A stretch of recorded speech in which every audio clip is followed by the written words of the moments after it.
と下手するとですね、ここにいなかったんですよ。なんだ頭上げんの。女神だよもうずっと下げとけよお前。実は織姫を受けていて、最大の宝物です。任天堂 3DS LL にでっかくチャド書いてもらって。マジか。何それ。役も教えられてなくて。そんなだったんだ。そう21年経って初めて聞く内容が皆さんこんにちは。ブリーチ黒崎一学の森田正和でございます。ブリーチ2004年にテレビアニメブリーチ始まりました。そしてですね、7月にブリーチ千年決戦編最終クール家臣団がついに放送をされます。ブリーチとしてはついにクライマックスということになりますね。この長い歴史を持つですねブリーチなんですけれども、それぞれの編ごとにご出演されたキャスト陣をお招きしまして、今だから話せるトークを展開していきたいと思います。今回記念すべき、第1回は死神大後編。まさにここからブリーチが始まったということですね。ということで早速本日のゲストの方お呼びしましょう。皆さんどうぞお入りください。あ、いらっしゃい。失礼します。遠慮なく座って、遠慮なく座ってください。お邪魔します。あ、どうぞどうぞ。森田さん失礼します。あ、どうぞどうぞいらっしゃいませ。どうぞお手伝いします。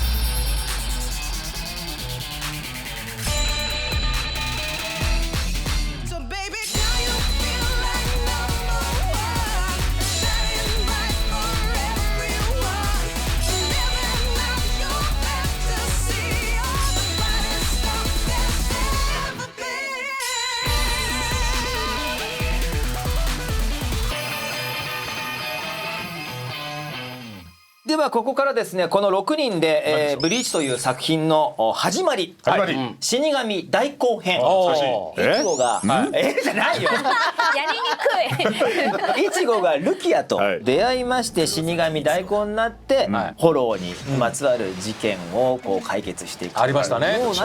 最初はもうただこう悪霊を倒すだけの話なのかな。そんなイメージでしたね。イメージでしたね。最初はね。はい。まあでも実際にこのブリーチが始まって僕が驚いたのは死神が主人公っていうか、物語のメインになるというのがびっくりしたんですけど、皆さん初めてブリーチに出会った時ってどんな風な感想でした？週刊少年ジャンプでやってる以上、まあ仲間集まって戦ってっていうど真ん中、まあもちろんそのど真ん中ラインはブリーチあるんだけど、その死神云々っていうところよりもその集まった人たちが何か出していくっていうのがあるんだろうなと思ったら、世界がすごく広がって、そこからでこんなに偉いことになるのかと。しかも他の人たちもいっぱい出てくるじゃないですか。アランカもさ、バイザーでもさ、みんなそうだけど、全部きれいに希釈するじゃないですか、イチゴという人間を軸に。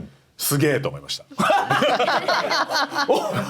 もっとなんかすごいこと言うのかと最後すげえと終わっちゃったけど。有名な話だけど、一巻のね物語関係者がもう平子いるとかいますね。これね、初っ端のところにこれは本当有名でした。平子かって言っちゃった今。平子ここに平子真嗣がいる。だからなんか皆さんのその驚きで語彙力がなくてもうすごいしか言えない。だからすげえになっちゃう。すごいっていうか、もう本当にすごいっていう。そうやって始まったブリーチなんですけれども、いわゆる初期面なんですけど、この6人が揃うのもちょっと久しぶり。いや久しぶりですね。それこそソウルソニックって話さっきしてたけど、そうですね。全員がっていうのなかなかないよね。まずこの中で窓野さんがこういう場所にいるのもまた珍しいんじゃないですか。まあそうね。アニメの収録千年決戦編出てないからね、ほとんどね。お留守番ですからね。ただね、僕一人仕事は多いのよ。そうですね。千年決戦編の1週間前の特番とか、あとブリーチ好きな芸能人を集めてコンがトークをするっていうのを俺ちょっとこっちから「おいお前らもうブリーチ好きだなってな」とかっていう仕事は結構ねやらせてもらってるんですよ。よく見てます。宣伝こういう一人仕事は結構ねやらせていただいて。この稼働率は高いですよね。そう。一番美味しい役ですよ。まあね、いろいろやらせていただいてますよ。それぞれのお役にね、はい、決まった時のこの視聴者の皆さんもオーディションってどうなってんのは多分聞きたいと思うんですよ。これはブリーチのみならず他の作品でも皆さんこのオーディションでどういうふうにやってんのっていうのもあると思うんですが、僕は森田君一番聞きたいですね。僕はですね、本当下手するとですね、ここにいなかったんですよ。なんで遅刻したそうですよこの人。遅刻なんですよ。オーディションの時に、ぶちかましてますね。今でも忘れない。僕その日、オーディション前の日だと思っていて、で守備がバイクなんで、明日オーディションだから、ブリーチ大好きだったんで受かりたいな、ちょっと落ち着くために一人でちょっとツーリング行ってこようかななんつって準備してたんですよテレビ見ながら。そしたらけたたましく電話が鳴りまして、で当時のマネージャーから「今日オーディションだよ!」で当時連絡表というのがありまして「ちょっとください連絡表ちょっと出してきます」ちゃんと13日って書いてあるんですよ。僕には13日って来てたんですよ。いや13で書いてありますよって言ったら「ちょっと確認してくれますじゃーん!」って切られて5分の経たないうちにバーンかってきて「ごめんデスクが間違えた!」ああそういうことか。言われて、それで「森田君すぐに来れる方法ある!」ここにはもうすでにヘルメットがあるんですよね。そのまたまたまちょうどよかったたまたまここにあるんですよ。たまたまここにそれをそのままカポってかぶって「行きます!」ってボンってたまたまたまたまツーリングがですね、当時のセオンスタジオの恐怖の旅になりまして、で着いてもう本当に真っ青な顔して、当時のプロデューサーがすっごい白い目で僕はこうやって見るんですよ。みんな爆笑しろよ、そんなの面白いじゃん。それで受けてというのがこれでしたね。何分ぐらい遅れたの？いや結構な時間1です。時間以上じゃん。体感もあるからもうそう今日今だよっていう風なところから出発なんで、そこから1時間以上は遅刻してますよ。ああでもそれでよく受かったね。そうなんですよ。すごいな。インパクトがあったかもしれないですね。何かがあったんでしょう。皆さんなんかオーディションの時に何かありますか？僕何もなさすぎて不安でした。何もなさすぎて不安。受けて読んで「はいありがとうございました」って言われただけで手応えも何もなくて「落ちたわ」っつって帰りました。そうなの？ダメだこりゃっつってまだオーディションアニメのオーディション受けたの3個目ぐらいやったんですよ。まだ新人だったからね。そうね。落ちたわと思って帰りま落ちたわと思って帰った。俺は受ける前から落ちたわと。杉山君はもう僕で完璧だと思ったでしょ。いやいや僕受けさせていただいたのがいちごの二次オーディションの時いちごだったんだ。はい大学で呼んでいただいて、でその時僕森田さんに初めてお会いして、そこで僕的にはオーディションで印象的だったのが、その自分なりにコミックスのいちごでそうか不良たちがビビるぐらいの迫力がなきゃいけないのかと思ってでやって言われたのが杉山君のいちごはねちょっと柄が悪すぎるって言われて、やりすぎた。だからその杉山君が作ってきたタイプと、あと地声に近いのとちょっと両方取らせてみたいな形で取って、ああそっか全然違ったかと思いながらでロビー戻ってきたら「森田さんすいませんもう一度お声聞かせていただけますか?」って言って、そこにいちごを受けてた人たちは「もうこれは森田さんだな」みたいな空気になったんですよ。なるほど。そういうことがあった。だから不思議なのは今石田瓜生でしかもいつもね杉山君ってこういうシャピッとしてる。不良とはかけ離れぴったりだよね。それが柄が悪いって言われてる。びっくり。頑張って逆に頑張って逆に聞いてみたい。逆に頑張りすぎぴったりだと思うよね。だからどういう風に柄悪くわかんないです杉山君はどう柄が悪くなるやらせようとしてる？やめてくださいやめてくださいやめましょう。オリちゃんはどうでし私は実は織姫を受けていて、なるほど。で織姫でやっぱり同じく何も言われなくて、でもちょっと待っててくださいって言われて、でルキアを台本をいただいて、それででもねルキアはねちょっとみんなわかんないんですよ。どういうトーンでどういう感じの人を求めてるのかちょっとわからないんで、ちょっととりあえずやってみてくださいみたいな感じでやって、それでもまた何も言われずお疲れ様でしたって帰って、でまた2時に呼ばれてみたいな感じで。2時ありましたね。それでゆきちゃんは？私は織姫しか受けてないです。ぴったりだね。ありがとうございます。で、ジャンプを読んでる人ではなかったので、でそもそもブリーチをあまり分かってなくてオーディション会場に行って、ちょっとコミカルなシーンとそれからシビアなところと書いてあってやってみたら、安倍さんから言われたことが、あんまりアホっぽくしないでくださいって言われた。アホだったんですか？と思って、アホっぽくやってるつもりはこれっぽっちもなかったんだけど、あんまりアホっぽくしないでくださいがもうめちゃめちゃ刺さりました。面白い。そう。なるほど。アホっぽかった。マドロさんは僕ねオーディション受けてないんですよ。出た。嘘。もうアホっぽいのができるから。やかましいわ。っていうかねブリーチの仕事はその前の日の夕方に「ブリーチっていう作品のレギュラーが決まりましたんで明日行ってください」って言われて、ほんで俺別の仕事入ってたね、でいや俺別の仕事入ってたけど、そしたら「あそれ終わり次第行ってください」っつって「台本は?」っつったら「現場でもらってください」っつって役も教えられてなくて、そんなだったんだ。そう俺行ったらユキが「あコンマドノさんなんだ」って言って「あ俺コンっていう役だったんだ」ってそうそうそう「どんなかっこいいの?」って見たら俺かっこいいと思ってんだよ。だからその前の収録でかっこいい役やってたからそのかっこいいまま来たからかっこいいニーズがあるの。そうかっこいいままどれって思ったらぬいぐるみボーン。これそのまま生まれたっていうことですよね。もうマドロさんってことですねじゃあ。そうそんな皆さんがちょっとオーディションのお話伺いましたけど、なんとスタッフさんからですね、オーディションの時のタレコミ情報が、こちらからクエスチョンとしてキャスティングで印象に残っているエピソードを教えてくださいということでスタッフさんにお聞きしました。最初のオーディションは2004年5月12日13日の2日間、僕はこれを13日と言われて5日間だったから10日で、現在ではもっとアニメーションのキャスティングが早く決めることが多いと思いますが、当時は放送5ヶ月前で決めるという、あそうか10月そうか10月版だったので、特別遅いわけではその当時はありませんでしたというのがまず1個ありました。面白いね。そうか。これ整合性取れますね。そしてスタジオオーディションの対象キャラクターがイチゴ、ルキア、織姫、ウリュウ、チャド、なんと一心森川さん、なるほど。一心の6キャラとがオーディションキャラ。って意外だね。一心。それで最初のオーディションではイチゴ、ルキア、ウリュウは20人ずつ20人ずつ受けてると、ここだけで60人受けてるってことですね。織姫は18人、チャド14人受けてるんです。そんなわけすごいね。で一心は15人の方が結構受けてたんだ。受けてるということなんです。でこの最初のオーディションはなんと杉山くん受けてないと。そうです、僕受けてないです。僕一番最初受けてないです。超ペーペーでその当時いた事務所の先輩方が受けて、僕は入ってなかったんですよ。こんな話していいんだね、こんなこと。そうなんです。で二次オーディションで呼んでいただいてって形なんですよね。で12日13日にあったオーディションですが、そこから約2週間後5月26日水曜日、いちごのみ追加オーディションが行われました。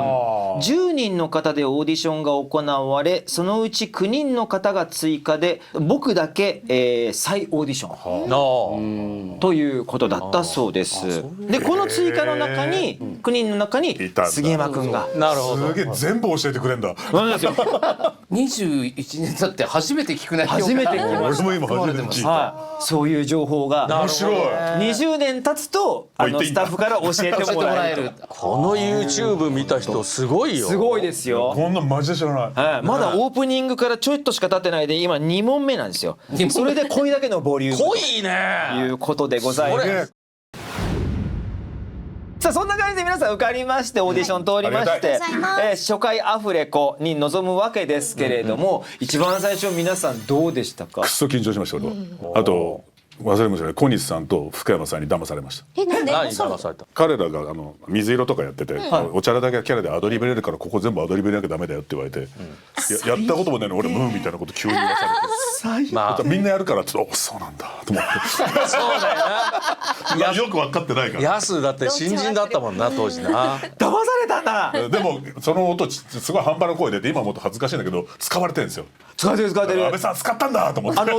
教室のシーンだもんね。そう。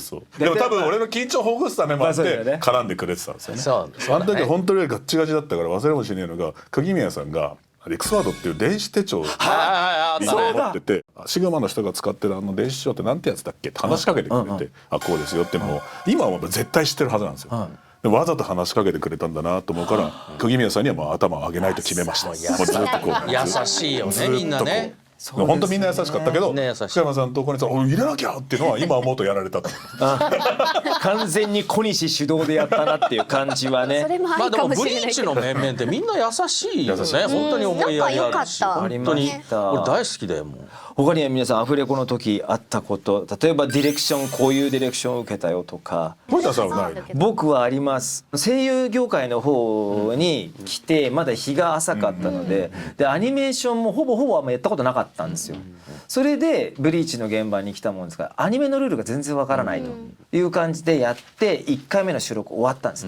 終わったらその当時のプロデューサー萩野さんが近くにやってきて「森田君このままじゃダメだよ」すっげえ本気の怖いので言われたのを覚えてます。しびれる。でもそれが良かったんだよ。そこから始まりました。成長端ですもんね。でその時に全くボールドに合わせるっていうね、キャラクターがこう口を開く時にボールドというのが出るんですけれども、それもできなかった。でそれを見かねてオリちゃんが森田君これから収録の前30分前に来てくれるって言われて、一緒に練習しようって言って練習して優しい。何週も練習させてもらって、頭上げるの？女神だよ。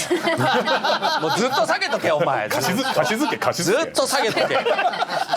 折笠さんは何かつむじしか映ってない。折笠さんは何かありますか？頭しか映っとらんわ。私のデビュー作の監督が安倍さんだったので、そうなのか。だからその緊張も私成長していますみたいななんかそっちの緊張感もありつつって感じで、そうだったんだ。もう本当に体当たりな感じでしたね。だからその森田君の緊張感が分かりみみたいななるほどなるほど。なんかちょっとパッションがね。杉山君はどうで？杉山君は結構その後からちょっと経ってからブリューが出てきますけど。はいそうですね。でもなんかもう行った時にはもうなんか結構森田さん主導で座組感がもうすでにあった気がするので、そこになんかよろしくお願いしますで入ってって、僕が小さい頃から見てたベテランの方たちもいらっしゃってみたいな形で、もう名前知ってる方ばっかりだみたいな感じでちょっと緊張しましたねやっぱり。緊張する現場ではありましたね。もともとシャイだからね。でも柄が悪いって言われるんですか？不思議なもんですよ。頑張りすぎちゃって多分チンピラみたいになっちゃったんだと思うんですね。いちごはチンピラじゃねえぞ。確かに。でも窓野さんは今後はね最初から完全にブレてないっていうか。いや俺もうなんか見た瞬間おいってなったから。もう自然とこう出たのよあれ。それ今度ディレクションありました？ない。ない。全然ない。それはもう安倍さんからの信頼があったのと思うんですよ。もうこれはお願いしたらきっといい感じにふわふわのモニョモニョって自然に出たから。言ってた。もうなんもなんかだから役作りっていうのがない。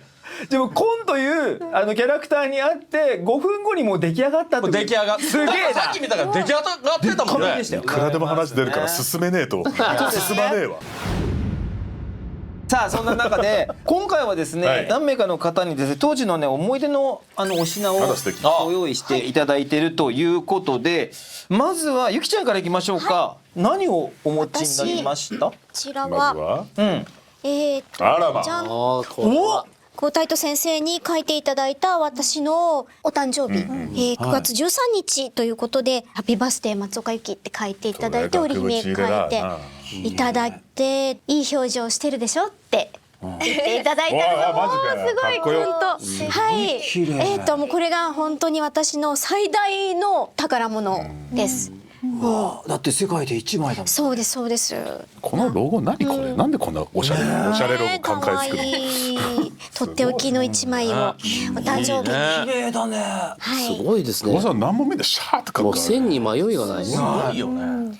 でさらにもう一つこれはグッズで売られてたものなんですけど、ブリーチの公式グッズで織姫のシュシュン立花のヘアピンなんですけど、でこれがあるっていうことを知って、でかつ私たちがアフレコしたタイミングではもう完全に完売してて手に入らないもの、売ってない、もうないよって言って、それを欲しかったって言って、もうないのかって言ってこうシクシクしてたら、久保先生があまりにかわいそうに思ったのか織姫役の松岡由紀さんがとても欲しがっていたとどうにかならないかと言って探してスタッフさんからいただいたと。すごいね。大事ですね。今はグッズっていうとね、新発売になると SNS だったりとかそういうところで紹介されるし、通販とかでも買えますけど、当時ないですからね。どっかで情報を掴んどかないと買いそびれるという仲のいい。そうなんです。なので貴素晴ら重なしい私の宝物でちょっと飾って宝物です。もうまさに宝物。次はオリちゃん行きましょうか。はい。オリちゃんは何実はですね、はい私も素晴らしい。誕生日の色紙をいただきまして、あ、さっきと字の形そうそうそう、本当なんでこれが思いつくかねと。あ、地獄章入ってる。そう、立夏あー、立夏入ってんだ。一家にの私もお誕生日のね。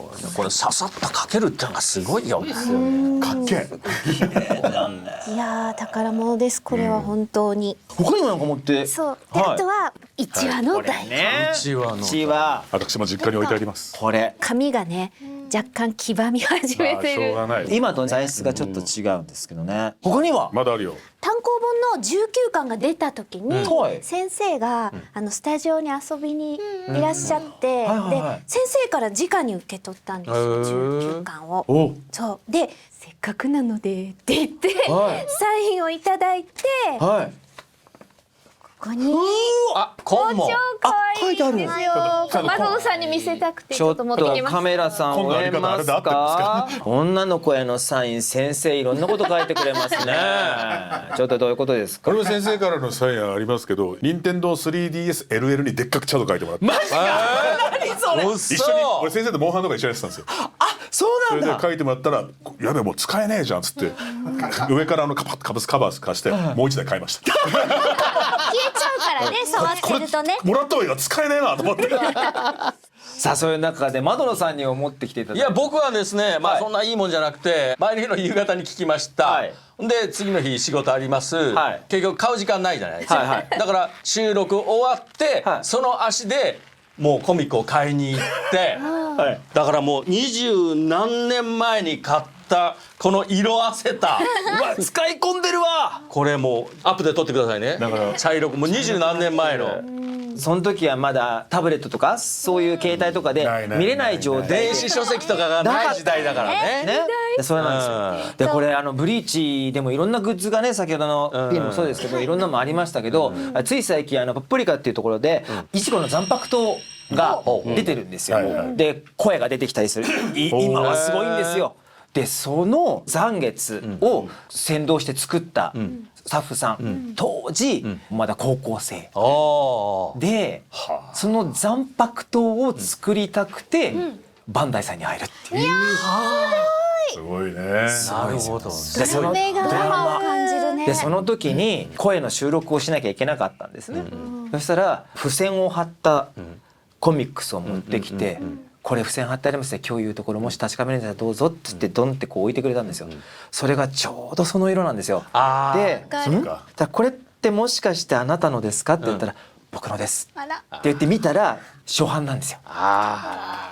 初版で大事にしてありがたいね。合ってるものをずっと大事にして持ってて、それで残月作るっていう。ありがたい。もうね、素晴らしい。俺は嬉しいと。もう感動する話だね。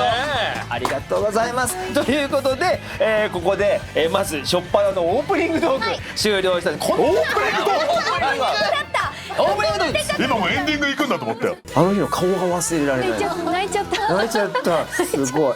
折笠さんってルキアなの？って言いません。あれやらないと死ねないなと思って。何者でもなかった俺をなんか生産にしてくれたような気がするんですよ、チャドが。これをどう使おうかな。終わったがよろしいよ。